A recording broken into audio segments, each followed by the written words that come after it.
90 ಕೋಟಿ ರೂಪಾಯಿ ಮೌಲ್ಯದ ಸೈಬರ್ ವಂಚನೆ. ಇಂಜಿನಿಯರ್ ವಿದ್ಯಾರ್ಥಿಗಳು ಅಂಧರಾಗಿದ್ದಾರೆ. ಇಂಜಿನಿಯರ್ ವಿದ್ಯಾರ್ಥಿಗಳಿಗೆ ಪೊಲೀಸರು ಬಲೆ ಬೀಸಿದ್ದಾರೆ.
₹90 ಕೋಟಿ ಮೌಲ್ಯದ ಸೈಬರ್ ವಂಚನೆ. ಇಂಜಿನಿಯರ್ ವಿದ್ಯಾರ್ಥಿಗಳು ಅಂಧರ್. ಇಂಜಿನಿಯರ್ ವಿದ್ಯಾರ್ಥಿಗಳ ಪೊಲೀಸರ ಬಲೆಗೆ ಪುದುಚೇರಿ ಸೈಬರ್ ಕ್ರೈಂ ಪೊಲೀಸರಿಂದ ಬಂಧನ. ಸ್ನೇಹಿತರ ಖಾತೆ ವಿವರಗಳನ್ನು ಸೈಬರ್ ವಂಚನೆಗೆ ಮಾರುತ್ತಿದ್ದಂತಹ ಆರೋಪಿಗಳು ಕದ್ದ ದುಡ್ಡುಗಳ ಕ್ರಿಪ್ಟೋ ಕರೆನ್ಸಿಯಾಗಿ ಪರಿವರ್ತಿಸಿದಂತಹ ವಂಚಕರು. ದುಬೈ ಮತ್ತು ಚೀನಾದ ನೆಟ್ವರ್ಕ್ಗಳ ಮೂಲಕ ಕ್ರಿಪ್ಟೋ ಕರೆನ್ಸಿಯಾಗಿ ಪರಿವರ್ತನೆ. ದಿನೇಶ್ ಜಯಪ್ರತಾಪ್ ವಿದ್ಯಾರ್ಥಿಗಳ ಬ್ಯಾಂಕ್ ಖಾತೆಗೆ ಇದ್ದಕ್ಕಿದ್ದಂತೆ ಸ್ಥಗಿತವಾಗಿದೆ. ಈ ಬಗ್ಗೆ ಪೊಲೀಸರು ಸಂಪರ್ಕಿಸಿದಾಗ ಇದು ಪ್ರಕರಣ ಬೆಳಕಿಗೆ ಬಂದಿದೆ. 20ಕ್ಕೂ ಹೆಚ್ಚು ಬ್ಯಾಂಕ್ ಖಾತೆಗಳ ವಿವರವನ್ನು ಸಂಗ್ರಹಿಸಿದ ಆರೋಪಿಗಳು ಥಾಮಸ್ ಅಲಿಹಾಸ್ ಹಯಗ್ರೀವ ಹಾಗೂ ಹರೀಶ್ ಗಣೇಶನ್, ಗೋವಿಂದರಾಜ್, ಯಶ್ವಿನ್, ರಾಹುಲ್, ಅಯ್ಯಪ್ಪನ್ ಬಂಧಿತ ಆರೋಪಿಗಳಾಗಿದ್ದಾರೆ. ಬಂಧನದಿಂದ ₹5 ಲಕ್ಷ ನಗದು, 171 ಚೆಕ್ ಪುಸ್ತಕಗಳು, 25 ATM ಕಾರ್ಡ್ಗಳು, 20 ಮೊಬೈಲ್ ಫೋನ್ಗಳು, ಲ್ಯಾಪ್ಟಾಪ್ಗಳು, ಕಂಪ್ಯೂಟರ್ಗಳು, ಹಲವು ಬ್ಯಾಂಕ್ ಪಾಸ್ಬುಕ್ಗಳು, ಕ್ರೆಡಿಟ್ ಕಾರ್ಡ್ಗಳು ಹಾಗೂ ಹುಂಡೈ ವೇರ್ನಾ ಕಾರು ವಶಕ್ಕೆ ಪಡೆದುಕೊಳ್ಳಲಾಗಿದೆ.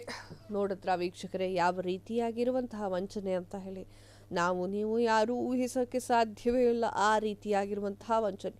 ₹90 ಕೋಟಿ ಮೌಲ್ಯದ ಸೈಬರ್ ವಂಚನೆ ಆಗಿದೆ. ಇಂಜಿನಿಯರ್ ವಿದ್ಯಾರ್ಥಿಗಳು ಅಂಧರಾಗಿರುವಂಥದ್ದು. ₹90 ಕೋಟಿ ಮೌಲ್ಯದ ಸೈಬರ್ ವಂಚನೆ ಪ್ರಕರಣಕ್ಕೆ ಸಂಬಂಧಪಟ್ಟಂತೆ 3 ಇಂಜಿನಿಯರ್ ವಿದ್ಯಾರ್ಥಿಗಳನ್ನ ಪೊಲೀಸರು ಬಂಧಿಸಿದ್ದಾರೆ. ಈ ಒಂದು ಸೈಬರ್ ವಂಚಕರು ಜಾಲವು ಇಂಜಿನಿಯರಿಂಗ್ ಕಾಲೇಜಿನೊಂದಲೇ ಕಾರ್ಯವನ್ನು ನಿರ್ವಹಿಸ್ತಾ ಇತ್ತು. ಪುದುಚೇರಿ ಸೈಬರ್ ಕ್ರೈಂ ಪೊಲೀಸರು ಈ ಬೃಹತ್ ಜಾಲವನ್ನು ಕಂಡುಹಿಡಿದಿದ್ದು, ಪೊಲೀಸರು ಆರೋಪಿ ವಿದ್ಯಾರ್ಥಿಗಳು ಮತ್ತು ಸೈಬರ್ ಅಪರಾಧಿಗಳಿಗೆ ತಮ್ಮ ಸ್ನೇಹಿತರು ಹಾಗೂ ಕ್ಲಾಸ್ಮೇಟ್ ಬ್ಯಾಂಕ್ ಡೀಟೇಲ್ಸ್ಗಳನ್ನು ಮಾರಾಟ ಮಾಡ್ತಾ ಇದ್ರು. ನಂತರ ಸೈಬರ್ ವಂಚಕರು ಈ ಒಂದು ಖಾತೆಯಲ್ಲಿದ್ದ ಹಣವನ್ನು ಭಾರತದ ಮೂಲಕ ಅಕ್ರಮವಾಗಿ ವರ್ಗಾವಣೆ ಮಾಡಿ ದುಬೈ ಹಾಗೂ ಚೀನಾದ ನೆಟ್ವರ್ಕ್ಗಳ ಮೂಲಕ ಕ್ರಿಪ್ಟೋ ಕರೆನ್ಸಿಯಾಗಿ ಪರಿವರ್ತಿಸ್ತಾ ಇದ್ರು. ಪ್ರಕರಣವನ್ನು ಭೇದಿಸಿದಂತಹ ಪೊಲೀಸರು ಇಂಜಿನಿಯರ್ ಕಾಲೇಜಿನ ವಿದ್ಯಾರ್ಥಿಗಳಿಗೆ ಸೈಬರ್ ಕ್ರೈಮ್ ಹಾಟ್ಸ್ಪಾಟ್ ಅಂತ ಹೇಳಿ ಕರೆಯಲಾಗಿರುವಂಥದ್ದು. ಏನಾಯಿತು ಪ್ರಕರಣಕ್ಕೆ ಸಂಬಂಧಪಟ್ಟಂತೆ 4 ಇಂಜಿನಿಯರ್ಸ್ ಪದವೀಧರರು ಸೇರಿದಂತೆ 7 ಜನರನ್ನ ಬಂಧನ ಕೂಡ ಮಾಡಲಾಯಿತು. ಘಟನೆಗೆ ಸಂಬಂಧಪಟ್ಟಂತೆ ಪುದುಚೇರಿಯ ಹಿರಿಯ ಪೊಲೀಸರು ವರಿಷ್ಠಾಧಿಕಾರಿಗಳು ನಿರ್ಧಾರ ರಾಧಾಕೃಷ್ಣನ್ ಅವರು ಮಾತನಾಡಿ, ಈ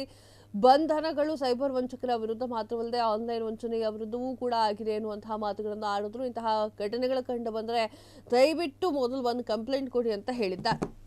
ಕ್ಷಣ ಕ್ಷಣದ ಸುದ್ದಿಗಳಿಗಾಗಿ ಫ್ರೀಡಂ ಟಿವಿ ಸಬ್ಸ್ಕ್ರೈಬ್ ಮಾಡಿ, ಲೈಕ್ ಮಾಡಿ ಹಾಗೂ ಫಾಲೋ ಮಾಡಿ. ಹೊಸ ಸುದ್ದಿಗಳ ನೋಟಿಫಿಕೇಶನ್ಗಾಗಿ ಬೆಲ್ ಐಕಾನ್ ಮೇಲೆ ಕ್ಲಿಕ್ ಮಾಡಿ.